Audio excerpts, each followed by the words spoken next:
I'm going to have to sell a lot of cars, actually. I'm probably going to have to sell at least half. I'd make you an offer, because this is a sort of...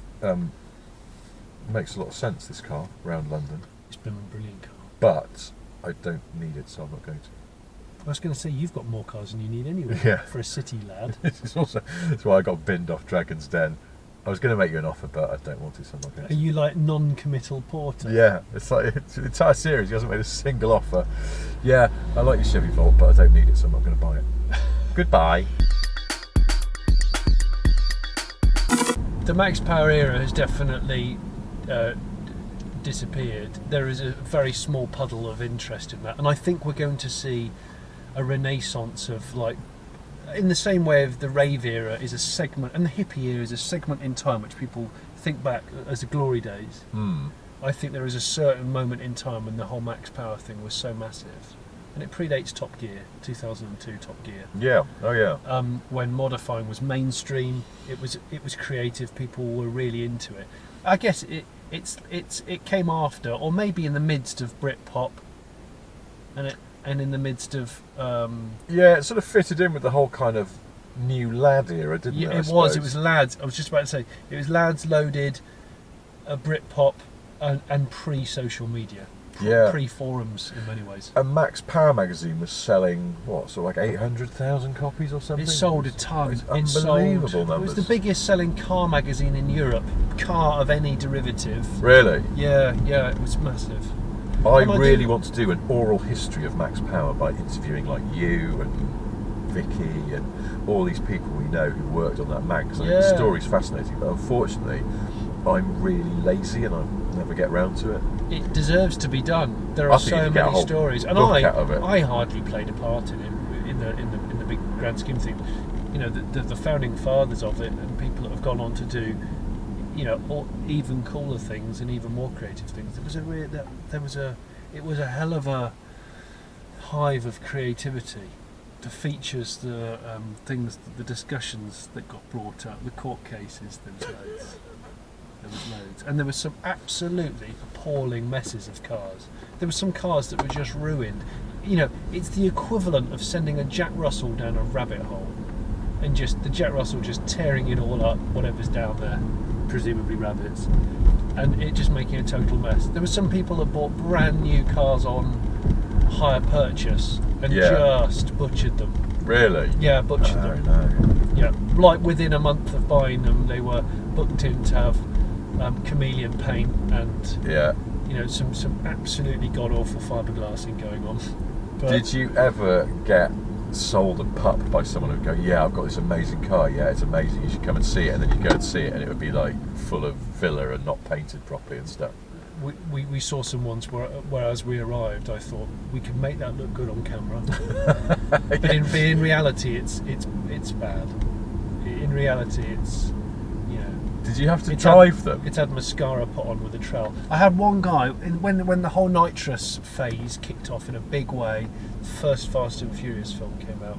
There was this guy who had a Civic, the Type R shaped Civic.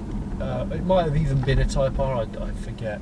And he put a nitrous kit on it, and he was desperate for me to drive it.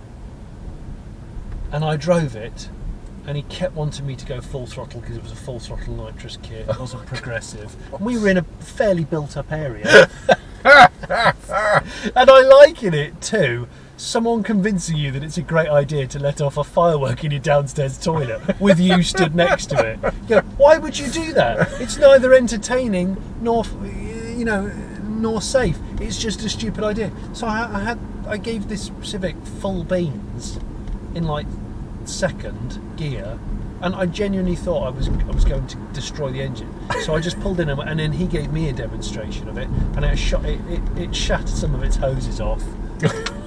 As you knew it would. I mean, I had one eye closed the entire time I was in the car, because you just knew that there was some grenading going to take place.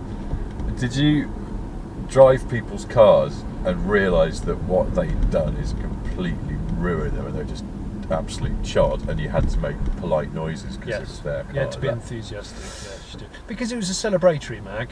Yeah, it was, wasn't it? That's the thing. It was like celebratory. I could see why, if you were a young lad, and there was always blokes, wasn't it? Pretty much. You didn't really see many women in that magazine unless they got their knockers out. But there was a big community. It was a tribe. The whole Max Power thing was very tribal, yeah, and there were a lot of girls involved in it because they liked the idea of that. I guess it was exciting. It was vibrant. It was naughty. Really? The irreverence. Everyone got caught up in the irreverence of it. Because I remember going on a Max Power cruise in Western Supermare. Oh yeah, legendary. And a lot of the cars did have, like, it was a bloke's car and he was driving it, but then there was often a girl in the passenger seat, and she was classic from the year below. Oh, she was. Or probably 2 years below, at school. So she was really impressed by having. She had a puffer jacket on, didn't she? Yeah, oh god, yeah. And incredibly bored. Yes. And it was just, this was sort of like 99. Yes. 2000. I would say that was almost peak era. Maybe. Yeah, late 90s it was, because it was the thing. Where she went twice, we were filming them. The first time we couldn't get in, the police locked down the area. Yeah, Western used to get that because of the street racing on the seafront before they put the speed ramps in. And there's two groups of people that would do the Max Power thing. There were people that were driving like old knackered cars that wanted to just entertain in, and they would usually destroy the car at some point at the cruise. There were some people that would turn up in genuinely stolen cars, drive them because they stole them, like they stole them, and then run away. And then there were people that had cars they wanted to show. They put a lot of effort into the audio or the look of it. And those were your general, and there was sometimes a bit of a crossover, but there were people that would handbrake turn a car and it would go straight through those railings. Yeah. Because they could do Well, this is what happened the second time we went to the Western Cruise and we actually got in.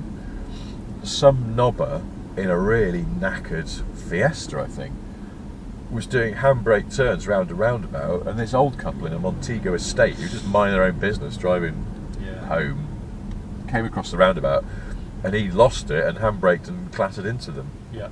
And it was really scary for them because this huge mob was watching and sort of closed in. Yeah. There was a ton of that going on. But then the blokes with the really nicely modified cars, where they'd obviously spent time and effort getting it right, we interviewed a load of those, and they were all like, "Oh, these idiots turn up and ruin it. We just want to park up and admire each other's cars." And that's the thing. There were guys that would just go there for the kind of car show element and the chat, and and there were people that were going there to be feral. There was also a huge quantity of signet rings. Sovereigns. We used to do Sov Watch on the quiet. We used to do the Sov Watch.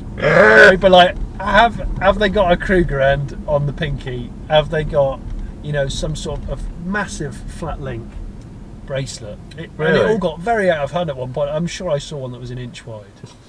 It's a lot of gold.